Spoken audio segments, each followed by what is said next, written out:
હાલમાં ગુજરાતમાં ટેકાના ભાવે મગફળીની ખરીદી થઈ રહી છે। આ વખતે 2025માં કમોસમી વરસાદે ખેડૂતોને ખૂબ હેરાનગતિ જે છે તે ભોગવી છે। કમોસમી વરસાદ એક વખત નહીં, નવરાત્રી દરમિયાન જે આગોતરો પાક હતો ત્યારે પણ કમોસમી વરસાદ થયો અને આગોતરા પાકને તો કમોસમી વરસાદે બગાડ્યો છે, પરંતુ રાહતનો શ્વાસ ખેડૂતોને એ વાતનો હતો કે હવે પાછોતરો જે પાક છે એ કદાચ બચી જશે, પરંતુ કમોસમી વરસાદ દિવાળી આસપાસ પણ ખાબક્યો અને લગભગ મોટા ભાગના ખેડૂતોનો ચોમાસુ પાક જે હતો એ કમોસમી વરસાદે બગાડી નાખ્યો। ત્યારબાદ ખેડૂતોને ઉમ્મીદ હતી ટેકાની મગફળીથી। ટેકાના ભાવે મગફળી ખરીદવામાં આવે અને ખેડૂતોને જે છે નુકસાની થઈ છે, ક્યાંક ને ક્યાંક એનું વળતર એમને ટેકાના ભાવે મળે એવી અપેક્ષા હતી। ત્યારે ખેડૂતો જે અત્યારે ટેકાના ભાવે મગફળી વેચવા માટે જઈ રહ્યા છે અને ત્યાંથી ટેકાના કેન્દ્રોથી અનેક સવાલો સામે આવી રહ્યા છે। આપણે જુનાગઢના વિસાવદરમાંથી પણ જોયું અને પછી ગોંડલના ટેકાના કેન્દ્રમાંથી પણ જોયું કે ખેડૂતોને અનેક રીતે ટેકાના કેન્દ્રોમાં પણ ક્યાંક ને ક્યાંક શોષણનો ભોગ બનવું પડી રહ્યું છે। ત્યારે એક જાગૃત ખેડૂત તરીકે કિશોરભાઈ મારી સાથે ઉપસ્થિત છે। કિશોરભાઈ નમસ્કાર, આપનું સ્વાગત છે BS9 ટીવી ન્યૂઝ ઉપર। ખેડૂતોને ટેકાના ભાવે અનેક પ્રશ્નો છે, એમાંથી એક પ્રશ્ન છે મેસેજને લઈને। ખેડૂતોને ક્યારે મેસેજ આવે છે ટેકાના ભાવે એમની મગફળી વેચવા જવાની છે, એ જાણ ક્યારે થાય છે? કે ખેડૂતને આગલે દિવસે 2-2:30 વાગ્યાથી માંડી અને રાતના 7:30 વાગ્યા સુધીમાં એ લોકો મોકલે એની ઈચ્છા પ્રમાણે। એ લોકોને અત્યારે ટાઈમ નથી હોતો। અમારે જસદણ તાલુકામાં 22,000 ખેડૂતનું ઓનલાઈન થયું છે, તો 22,000 ખેડૂતના ઓનલાઈનમાં એક એજન્સી એટલે જૂથ મંડળી ખરીદી કરતી હોય, સહકારી મંડળી, એને 2,000 ખેડૂતનો ટાર્ગેટ આપ્યો છે, એક જૂથવાળાને 20,000નો આપ્યો છે। તો 2,000 ખેડૂતનું આ જે 2-3 મહિનામાં લેવાનું હોય તો એના માટે એ લોકોના 250 ખેડૂત રહી ગયા છે માત્ર મેસેજના વાંકે। તો અમે ત્યાં પૂછાયું એટલે એવું કીધું કે અત્યારે તમારો 15 દિવસનો ટાઈમ વહી ગયો, તમારી મગફળી નહીં લઈ અમે। તો એના માટે જો સરકાર 15 દિવસને બદલે જ્યાં સુધી ખેડૂતનું આ મેસેજ વાળું સાઈડમાં મૂકી અને બધા ખેડૂતનો માલ લે અને એજન્સીને બીજી એજન્સીને એમ કે તમારે ત્યાં લાઈન હોય તો આ એજન્સીમાં લઈને આવો તમે, તો ખેડૂતને ન્યાય થાય। અને પૈસાની વાત એવી છે તો પૈસા આ લોકો ઉપરથી નાફેડ કે જે કઈ ગુજકો માસલ પેમેન્ટ કરતા હોય તો એ પેમેન્ટમાં 7 દીનો નિયમ છે। 7 દીમાં જો પેમેન્ટ ગાંધીનગર વાળા ન કરે, જ્યાં કોમ્પ્યુટરાઇઝ હોય પેમેન્ટ, તો એને પેનલ્ટી છે। તો અહીંયા અમારે જાણવા મળ્યું કે રાજકોટ તાલુકામાં જે 4 મંડળી કામ કરે છે તો એમાં એક યાર્ડના ચેરમેન જયેશભાઈ કદાચ ચેરમેન હોય, એના ભાઈ મંત્રીએ એવું કીધું ચેરમેન છે ઓલા પ્રમુખ, તો જયેશભાઈ ખુદ એમ કહે છે કે અમે 15-20 દે તો અનલોડિંગ કે લોડિંગ એવું કઈ શબ્દ આવે છે WSR રસીદ બનાવવા માટે, તો એ રસીદ વગર ખેડૂતને પૈસો નથી મળવાનો। અને આજે એ ખેડૂતના 20 દિવસ થઈ ગયા અને જો આવા આગેવાન અને ચેરમેન કક્ષાના માણસ એવી રીતે ખેડૂતને એમ કહે કે તમે કોણ ને તમે શું ને, હવે અમારા મામા ખુદ અભણ ખેડૂત છે, 20 કિલોમીટરથી મને પૂછવા આવ્યા એના ડોક્યુમેન્ટ લઈને। એવા તો 4 તાલુકાના મેં જ્યાં થોડુંક મારી ઓફિસ જેવું ખોલ્યું છે ત્યાં રોજના 20-30 જણા આ રીતના આવે છે સરકારના કામ લઈને, તો અમે મદદરૂપ થાય છે। અને જ્યાં મદદરૂપ થાય છે ત્યાં ખેડૂતને થોડોક અન્યાય થાય છે એટલે થાય છે। અને અમારે તો શું છે, ખેડૂતનો ટાઈમે પૈસા આવે, એક વર્ષમાં એક ઉપજ આવતી હોય, અત્યારે પ્રસંગ હોય, કાંઈ વાવેતર નવા કર્યા હોય, દેણા ભરવાના હોય, તો એ દેણા ભરવા માટે આ બધી વાત હોય તો જયેશભાઈને મેં ફોન કર્યો, જયેશભાઈ બોગરાર માર્કેટિંગ યાર્ડ બેડીના ચેરમેન, મને કે તમે દિલીપભાઈ સંઘાણીને ફોન કરો તો એ શું થઈ ગયું। એટલે એવી વાત નથી, દિલીપભાઈને હું કૃષિ મંત્રી હતા તે દુના ભેગા કામ કરી છે આજે 98 થી, તો દિલીપભાઈને રાજકોટનો આવો સમસ્યા કહી તો ઠપકો આપે કે ભાઈ કિશોરભાઈ તમે થોડુંક ધ્યાન દઈજો, અમારે 37 કેન્દ્ર એટલે એ કંઈક ગુંદાળા ગામમાં આવે, તો એ બંધ થયું હતું, બ્લેક લિસ્ટ હતું ને એવું કઈ હતું, મને મેટરની ખબર નથી। ત્યાંના જાગૃત ધારાસભ્ય ગણાય છે, મેં તો 10 દી તપાસ કરી, કોઈ જાગૃત ધારાસભ્યના પ્રતિનિધિ ગયા નથી। મેં પ્રાંત કલેક્ટર સાહેબને, રાજકોટ DDO સાહેબને, ખેતીવાડી અધિકારી તૃપ્તિ મેડમને બધાને રજૂઆત મેં મારી રીતે કરેલી હતી। અને કેન્દ્ર કેમ બંધ થયું કેમ ચાલુ થયું એ લોકોને ખ્યાલ હોય, અમે રજૂઆત કરતા હતા। સિવાય કે છેલ્લે મને બોલાવવામાં આવ્યો કે કિશોરભાઈ કેન્દ્ર ચાલુ થયું છે તમે આવો, આવવામાં મને કે તમે બાઇટ આપો આમાં કે કેન્દ્ર ચાલુ થયું બધા ખેડૂત રાજી છે, તો મને છેલ્લા ખબર પડી કે આ કેન્દ્રને તો અન્યાય જ છે ને ખેડૂતને અન્યાય છે કે માત્ર 2000 ખેડૂત આખા સિઝનમાં ત્યાં માલ નાખવા જવાના છે. બીજું કેન્દ્ર છે ત્યાં 20,000 ખેડૂત નાખવા જવાના છે. હકીકતમાં બેને 11,000 ખેડૂત આપવા જોઈએ અને બીજા તાલુકા છે એમાં 4 કેન્દ્ર ખોલ્યા છે. જસદણમાં એટલો અન્યાય છે, ક્યારેક બારદાન નો હોય અને ક્યારેક છે ને આ લોડિંગ નો અનલોડિંગ નો એવા પ્રશ્નો હોય. એટલે જસદણમાં અમે સોયાબીન નાખવા ગયા હતા ત્યારે એવું હતું, અમુક એજન્સી વ્યવસ્થિત કામ કરે છે, ચા નાસ્તા કરાવે છે અને અમુક અન્યાય કરે છે. અગાઉ જે કાંઈ અન્યાય થયા હોય ખેડૂતને ખબર હોય. અમે તો અમારા કામથી અમે 2 વખત ટેકાના ભાવે મગફળી નાખવા ગયા હતા તો અમને ખ્યાલ આવે. અહીંયા બાજુમાં લોધિકા તાલુકો છે તો તુવેરના 400 ખેડૂતને બોલાવ્યા, બારદાન વગર બોલાવ્યા, 1 વાગ્યા સુધી બેસાડ્યા. તો ઉપર એજન્સી છે એનો મારી આગળ મોબાઈલ નંબર હતા એટલે મેં જપન કરીને એજન્સી છે કંઈક જપનભાઈ, તો એ લોકો 1 વાગે બારદાન મોકલા અને જે મંડળી હલાવે છે એને કોઈને ખરેખર ક્યાંય ખ્યાલ નથી. મંડળી ઘણા એમ કે CCI માં ગઈ, મંડળીનો પ્રતિનિધિ એમ કે અરે CCI ખરીદી જ નથી કરતું. કઈ સંસ્થા ખરીદી કરે એ તમને ખબર છે? CCI એટલે કોટન કોર્પોરેશન, એ માત્ર કપાસ ખરીદે છે. હવે કઈ સંસ્થા ખરીદે એનું જ્ઞાન નથી અને આવા લેભાગુ તત્વો એજન્સી લઈને બેઠા છે. એવા ખેડૂત હેરાન થાય નહીં તો શું થાય આમાં? અત્યારે છે ને મારે લાંબી વાત નથી કરવી, અમે આ બાબતની એક મિટિંગ રાખી હતી. આ BS TV9 અમારી મિટિંગ માટે આવ્યા હતા તો ત્યાં 2 ખેડૂત રોવા માંડ્યા હતા, જાગૃત ખેડૂત. ખેડૂતને માટે કામ કરતા હોય તો એવો અત્યારે સરકારનો કે તંત્રનો દુરુપયોગ થાય છે કે ભાઈ અમારા જેવાને ખાલી વાત કરવી હોય ને તોય મંજૂરી લેવી પડે. અહીંયા હું વાત કરું છું તો કદાચ મંજૂરી વગર કરું છું તો શું થાય મારું એ મને ખ્યાલ નથી. એટલે આમાં છે ને ખેડૂતને બધાને જાગવાની જરૂર છે. ખાસ કરીને કિશોરભાઈ, તમારી પાસેથી ટેકાના ભાવે આપણે જે ચર્ચાઓ કરી રહ્યા છીએ, ટેકાના ભાવે મગફળીને લઈને, તો તમે જે વાત કરી હતી, એક ગુંદાડાનું જે છે સરદાર જૂથ કરીને કેન્દ્ર હતું, BS9ની ટીમે એ કેન્દ્રની મુલાકાત લીધી હતી અને ત્યારે ત્યાં ટેકાના ભાવે મગફળી વેચાતી હતી. બીજા દિવસે આ કેન્દ્ર બંધ કરી નાખવામાં આવ્યું અને તમે દાવો કર્યો છે કે કોઈ ટેકાના કેન્દ્રમાં 2000 ખેડૂતો ફાળવવામાં આવ્યા છે, તો કોઈ ટેકાના કેન્દ્ર એવા છે કે જ્યાં 20,000 ખેડૂતો ફાળવવામાં આવ્યા છે. તો આ અન્યાય છે. મારે એનો જવાબ જોઈએ છે કે શા માટે આવો ભેદભાવ? 1 ટેકાના કેન્દ્રમાં 2000 ખેડૂતો ફાળવવામાં આવ્યા છે તો 1 ટેકાના કેન્દ્રમાં 20,000 ખેડૂતો ફાળવવામાં આવ્યા છે. આ નક્કી કોણ કરે છે? નક્કી આ ઉપર જ્યાં ગુજકો મસલ કે જે સંસ્થા લેતી હોય એ લોકો નક્કી કરે. આના માટે તો શું છે, ખેડૂતને જાગૃત થવાની જરૂર. અત્યારે જ્યાં 20,000 ખેડૂત છે ત્યાં 500 ખેડૂત બોલાવે, 2 દિવસ અગાઉ વયા જાય લાઈનમાં, એટલે બીજે દિવસે કઈ વારો આવે એટલે લઈ લે એ લોકોને. અને જ્યાં 2000 ખેડૂત છે તો ત્યાં અત્યારે સામેથી બોલાવે છે કે અત્યારે અમારા મેસેજ આવે છે ને એમાં અમારા મોબાઈલ નંબર નથી આવતા, અમારું ગામ નથી આવતું. શું કામ? 2 કેન્દ્ર છે, એકાબીજા કેન્દ્ર વાળા બોલાવી લે છે કે અમારા કેન્દ્રમાં આવો, અમારા કેન્દ્રમાં આવો. એવી હરીફાઈ ત્યાં લાગી છે. તો હરીફાઈ કરો તમે, બધાનો ખેડૂતનો માલ લ્યો, ટાઈમે પૈસા દો, ખેડૂતને હેરાન ન કરો. આમાં હરીફાઈ એ વસ્તુની નથી કરવાની. અત્યારે ખેડૂત હેરાન જ થાય છે. અત્યારે 10 દિવસ બંધ હતું તો મેડમ એમાં 10 દિવસમાં 250 ખેડૂત રહી ગયા છે. 15 દિનની મુદત સરકારે નાખી છે તો એ 250 ખેડૂતની શું હાલત થાય? અત્યારે 250 ખેડૂતને કમસે કમ 70-80 હજાર રૂપિયા નુકસાનીના ભોગવવાના. તો આ કોણ 20,000 વાળો ભોગવશે કે 2,000 વાળો ભોગવશે કે એને એજન્સી દીધી એ ભોગવશે? આજે અત્યારે ઉપર તો બધા બેસી ગયા, એ લોકો આગળ વાત કરવાનો ટાઈમ નથી. અમે ખુદ અત્યારે તમારે ત્યાં ડિબેટમાં આવ્યા છીએ તો અમારી આગળ ભલે ટાઈમ ન હોય, અમે ત્યાં અમે પાણી વાર્તા આવ્યા છીએ, અમે અમારું કામ મૂકીને આવ્યા છીએ. તમે જોયું હોય છે કે સરદાર તમે રંગુ માતાએ મિટિંગ કરી, ત્યાં 2 જણા રોવા માંડ્યા હતા. શું કામ? કે પોલીસની અત્યારે દમનગીરી એટલી છે. હું મંજૂરી લેવા ગયો, મને મંજૂરી આપી દીધી છે, ત્યાં પોલીસનો બંદોબસ્ત હતો, પણ અત્યારે 100 ખેડૂત એમને ભાગી ગયા ખાલી પોલીસની ગાડી જોઈને.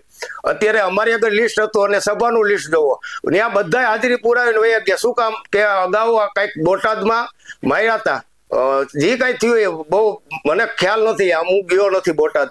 અમારા ત્યાં ખેડૂત નેતા એક રાજુભાઈ કડપડા છે, ખેડૂતના કામ કરે છે, એ આમ આદમીમાં કામ કરે છે. તો એવું નથી કે કોઈ આદમી આમ આદમી ભાજપને અત્યારે મિટિંગ કરવી તો એને કઈ મંજૂરી લેવી નથી પડતી આમાં. એટલે આમાં શું કરવું એ ખેડૂતને જોવાનું છે. અમે રંગુ માતાએ મિટિંગ કરી, રાજકોટ જિલ્લાની શિબિર હતી અમારે, તો એમાં અમારે છે ને દેણા માફીની વાત હતી અને ખેડૂતને હજી અન્યાય થાય છે સંપૂર્ણ દેણું માફ થાય અને ટેકાના ભાવ જેવા જ ભાવ યાર્ડમાં મળે. આ રાજકોટ યાર્ડમાં જોવો ને તો 20 કિલોમીટર 30-40 કિલોમીટરથી આવતા હોય ખેડૂત આગલેથી 5-5 કિલોમીટરની લાઈન કરે. હવે લાઈનમાં એવું છે અંદર અઠવાડિયામાં એક વખત જ ઉતારવા દે છે મગફળી અને એમાં અંદર વેપારીને જ ફાયદો થાય કારણ કે ખેડૂતનું યાર્ડ નથી વેપારીનું. હું યાર્ડની મુલાકાત દર 2 મહિને લઉં છું. ત્યાં તેજાણી સાહેબ છે સેક્રેટરી એને મળું છું અને આ ચેરમેન છે એને મળતો હોય. એ તરત 2 વખત ગયો એટલે કેમેરા ખોલ્યા મારું કઈ આ ટાઈપનું સજેશન હોય કે ગ્રાઉન્ડમાં પટ્ટા મારીને વ્યવસ્થિત માલ ઉતારવાનો એ પટ્ટા બતાવે. સિક્યુરિટીની એક વખત માથાકૂટ હતી તો એ માથાકૂટમાં એને રસ ન લીધો એટલે મારામારી સુધી વયું ગયું. નકર અગાઉ પાર્કિંગ બાબતના હું રૂબરૂ ગયો હતો કે સિક્યુરિટી વાળા ખેડૂતને આ રીતે અન્યાય કરે છે. જો તેથી પગલા લીધા હોત સિક્યુરિટી ઉપર તો એક દિનની હડતાલ ન થાત. એટલે આમાં યાર્ડમાં જયેશભાઈ કામ કરે છે બધાને દેખાય છે પણ અમુક કામ અમારા મામાનું માંડવી એની એજન્સીમાં આવી હતી જયેશભાઈ બોગરાની.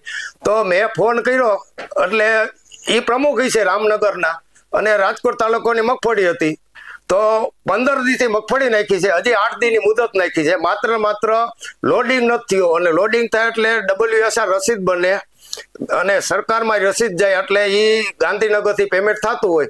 એટલે 7 દિવસનો નિયમ છે આમાં. 7 દિવસમાં મગફળીનું પેમેન્ટ ન નાખે તો ઉપર જે એજન્સી છે અને એના 7 દિવસે પૈસા 7 દિવસે અમુકને મળે છે પણ આ જે અમુક લાગવગ વાળા એજન્સી વાળા હોય અહીંયા એ લોકો એની રીતે ગોડાઉન ગોતે ને એની રીતે નાખે એમાં અઠવાડિયું 15 દી કાઢી નાખે છે. બાકી ગોડાઉન ગોતવામાં એવું કઈ નથી. અટાણે મળી જાય ગોડાઉન. ઘડીક બારદાન ગોતતા હોય ઘડીક મજૂર ગોતતા હોય એવું સમસ્યા હાલ્યા રાખતી હોય પણ ખેડૂત અત્યારે હેરાન છે મેડમ.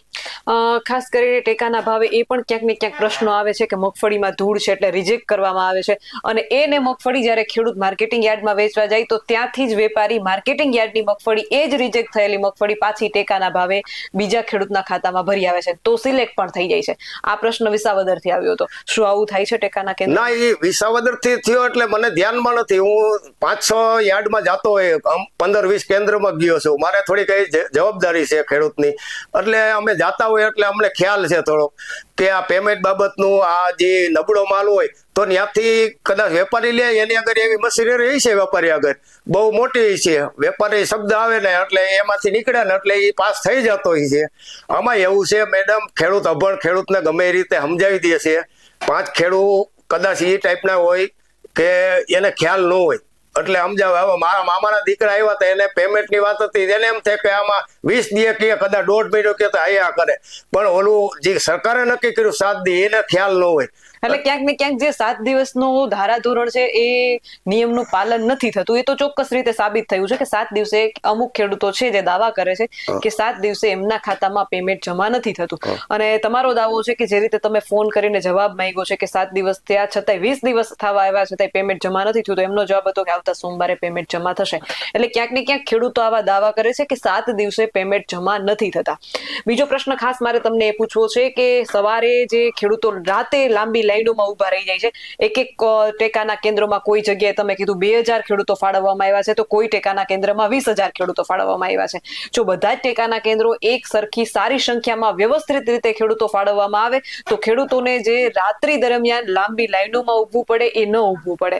ટેકાના કેન્દ્રોમાં અત્યારે કેવી ભીડભાડ છે અને ખેડૂતોને કેટલી લાંબી કતારોમાં ઊભું પડે છે? ટેકામાં મગફળી નાખવી તો આગલે દિવસે જવું પડે તો જ જાય નકર બીજે દિવસે ન જાય. અને અત્યારે ખેડૂતને ખ્યાલ નથી કે અત્યારે જે 2000 ખેડૂત છે ને તો એને 10 દિવસ બંધ રાખ્યું કેન્દ્ર તો 10 દી એટલે જે ખેડૂતને 15 દીની ગાઈડલાઈન પ્રમાણે ટાઈમ ભયો જાય મેસેજ પ્રમાણે તો એ 250 ખેડૂતનું આ મોબાઈલમાં મારી એક લિસ્ટ છે પ્રતિનિધિ મોકલું છે. મેં ખેતીવાડી અધિકારીને મોકલું રાજકોટ કલેક્ટર સાહેબને મોકલું ડીડીઓ સાહેબને મોકલું અને નાફેડના જે અધિકારી એને મોકલેલું છે તો એનું નિવારણ આવે તો 250 ખેડૂતને કદાચ 60-70 હજારનો ફાયદો થાય સારા ભાવ મળે. એટલે અમે થોડુંક અહીંયા તમારે ત્યાં ડિબેટમાં એટલે આવ્યા કે થોડુંક તમે આ મીડિયા સમક્ષ આવી અને અમે આ વાત કરીએ તો ખ્યાલ આવે. 250 ખેડૂત માટે નથી આવ્યો પણ આખા ગુજરાતમાં આવા 250 ઘણા હોય અને પેમેન્ટ માટે હું માત્ર અમારા જાણીતાના હિસાબે નથી આવ્યો કે આ WSR રસીદ બનતી જ નથી. ગોડાઉનના બાના કાઢે છે લોડિંગના બાના કાઢે છે અને એજન્સીને જે ગાડીવાળા હોય ને એ કાંઈ ઘરના ન હોય. અગાઉ મેં આવા 3 સમાધાન કરાવ્યા છે. જે ગાડી લોડિંગ થતી હોય ને મેડમ, એ લોકોને પેમેન્ટ ન કરતા હોય. અમુક એજન્સી હોય પૈસા ન હોય એની આગળ, તો ગાડીવાળા એટલે ખટારાવાળા હડતાલ પાડે. એ જસદણમાં બનાવ બન્યો હતો. અગાઉ રિલાયન્સ આ રીતે લેતી હતી તો એ રિલાયન્સને આવો દંડ આવ્યો છે. અને આમાં રિલાયન્સ વાત આવી ને એટલે ખ્યાલ આવે ખેડૂતને આખા ગુજરાતમાં. રિલાયન્સ વીમા ઉતારતી 2016 થી 19 તો વીમા માટે હમણાં અમે જાગૃત અભિયાન ઉપાડ્યું છે. તો એના માટે રંગુમાતા સરદાર અમે રાજકોટ જિલ્લાની મીટિંગ રાખી હતી. તો મીટિંગમાં એવું કે 2016 થી 19 અમારા કપાસના 5% પ્રીમિયમ અને કંઈક સરકાર આગળથી લોકો 47%, એટલે 50% ઉપર પ્રીમિયમ પ્રાઇવેટ કંપની કઈ છે એ અમારી આગળ પડી છે. એટલે પ્રાઇવેટ કંપનીનો જે ઝંડો લઈને ફરતા હતા ખેડૂત વતી, એ લોકો સાનમુના થઈ ગયા છે. એને મેં ફોન કરેલો છે તો કોર્ટમાં પડ્યો. પણ કોર્ટમાં હલાવો ને કાંઈ, તમે વીમા કંપનીમાં તમે વાત કરી નથી શકતા. એવું છે વીમા કંપનીના વકીલ કે બહુ મોટા છે, આપણે ખર્ચો ન કરી શકી. એ કરોડો રૂપિયામાં શું કહેવાય એની ફી દે છે. તો ભાઈ અમે ખેડૂત તમને ફી દઈશું. અને અમે હવે વીમા કંપની નથી ઓળખતા. ડિસ્ટ્રિક્ટ બેંકમાં અમે વીમો ઉતરાવ્યો હોય કે મંડળીમાં ઉતરાવ્યું હોય, અમે ત્યાં હવે પૈસા લેવા જવાના છે. અમે મારું પ્રીમિયમ મારો 5% મારી મંડળીમાં કપાણું છે, તો અમે એમ કહીએ કે અમારો વીમો દો. અને કદાચ આવતા મહિનામાં એક મંડળીએ રાજકોટ જિલ્લામાં તાળા લાગશે. એ તાળા લાગવાનું કારણ કે વીમાને કાંઈ પણ સોલ્યુશન નહીં આવે. અત્યારે ખાતરમાં બહુ તકલીફ છે. ખાતરમાં અત્યારે અમારે ઉપરથી એવું હતું કે એક એજન્સી ખાતરમાં હજી કાલ જ મેં લેબોરેટરી કરાવી છે, 46% નાઇટ્રોજન હિસાબે શું લેબોરેટરીમાં આવ્યું એ અન્ય જગ્યાએથી મેં તપાસ કરીને તો એમાં રિપોર્ટ ખરાબ બહુ આવ્યા છે. એ કદાચ બીજા ડિબેટમાં હું રિપોર્ટ અહીં ખુલ્લા કરીશ. કારણ કે એ લોકો ઉપર સુધી પોગતા માણસ છે. અમુક જગ્યાએ એવડા દાન દીધા છે કે આજે ગુજરાતના કદાચ ગામડા 18,000 હોય, મને બહુ ખ્યાલ નથી આંકડાકીય. હવે 3-4 ગામડામાં એ કદાચ દાન કરી આવ્યા હોય તો એ આખા ગુજરાતને લૂંટી, અને એવા દાનને કોઈની જરૂર નથી. ખેડૂતને કાંઈ આમાં કરવું નથી. ખેડૂતને જાગવાની જરૂર છે. આજે હું 24 કલાક વાડીએ હોય તો આજે 8 વાગ્યાથી રાતના 10 વાગ્યા સુધી મારી વાડીએ 30-40 મુલાકાતી આવે છે. અને અમે સાથ સહકાર ખેડૂતને આપી જ છીએ. પણ મેં જે ખાતર બાબતની કે ટેકાના બાબતની વાત કરી ને, એમાં ખેડૂતને એવું છે મારે ત્યાં 2 જણા ઠપકો દેવા આવશે. અગાઉ ખાતર અમે જસદણ એક નિગમમાં લેવા ગયા, હું ચણા લેવા ગયો તો ત્યાં 6 ઠેલી ખાતરના પૈસા લઈને એક ભાઈ આવ્યા. એ કે 6 ઠેલી DAP આપો, તો કે 950 વાળી આ તમારે લેવી પડશે. મારે ઘર પૈસા તો કે 5 આપો ને 950, ના કે 2 ઠેલી તમારે લેવી પડશે 950 વાળી. ઓલા ભાઈ કરગવા માંડ્યા. આટકોટ નિગમની ઓફિસ છે, મેં બહાર બોલાવ્યા. મેં કે આ નિગમ વાળા તમારે જાણીતા? તો કે ના. મેં ડિસ્ટ્રિક્ટ હેડને ફોન કર્યો. મેં કીધું ખાતર ભાઈ 6 ઠેલી લેવા આવ્યા છે, 6 ઠેલીના ભાઈ આગળ પૈસા છે, તો આ ભેગું આપે છે પૈસા ઘટે. તો એમાં એવું થયું, મેં સાહેબને ફોન કર્યો.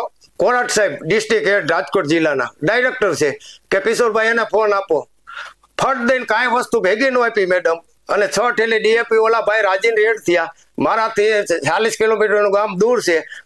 આવીને તરત રૂબરૂ મુલાકાત કરી. એના ગામમાં આવું જાગૃતિ અભિયાન હલાવ્યું કે ભાઈ આપણે ઉપર સાહેબોને ફોન કરીને તો આ ભેગું કાંઈ વસ્તુ આપે નહીં આપણને. એટલે આમાં ખેડૂતની વાત તો ઘણી હોય. એટલે અમારા જેવા નાના ખેડૂત ખાતેદાર આમાં કાંઈ ન કરી શકીએ. અત્યારે અમે જિલ્લા પંચાયતમાં જઈએ છીએ. અમને 6 મહિનાથી આ હું જવાબ દે છે, મારી આગળ ફાઇલ પડી છે આખી. ગોડાઉનના પૈસા નાખવામાં 6 મહિના કરે, તાર ફેન્સિંગના નાખવામાં 6 મહિના કરે. અગાઉ ગીરના હાઉસમાં ખેડૂતને બરબાદ કરી દીધા હતા. ખેડૂતને ક્યાંક તમને સબસિડી આપશું. અગાઉ આ તો 15-20 વર્ષ જૂની વાત છે. એમાં સરકારે બરબાદ કરી દીધા. એટલે આમાં અત્યારે ગોડાઉનના પૈસા નથી નાખતા. ખુદ મારે તાર ફેન્સિંગના પૈસા નથી આવ્યા અત્યારે. જી, ક્યાંક ને ક્યાંક આપણે વાત કરીએ કે ટેકાના ભાવની વાત હોય કે ખાતરની વાત હોય કે રાસાયણિક દવાઓની વાત હોય, અંતે મરો ખેડૂતનો છે. ભાવ પૂરતા મળતા નથી અને સામે ખર્ચા એટલા બધા વધારે છે કે ખેડૂત આ ખર્ચ કાઢી શકે એમ જ નથી. કિશોરભાઈ, એક જાગૃત ખેડૂત તરીકે BS9 TV ન્યૂઝ સાથે જોડાવા બદલ આપનો ખૂબ ખૂબ આભાર. Thank you.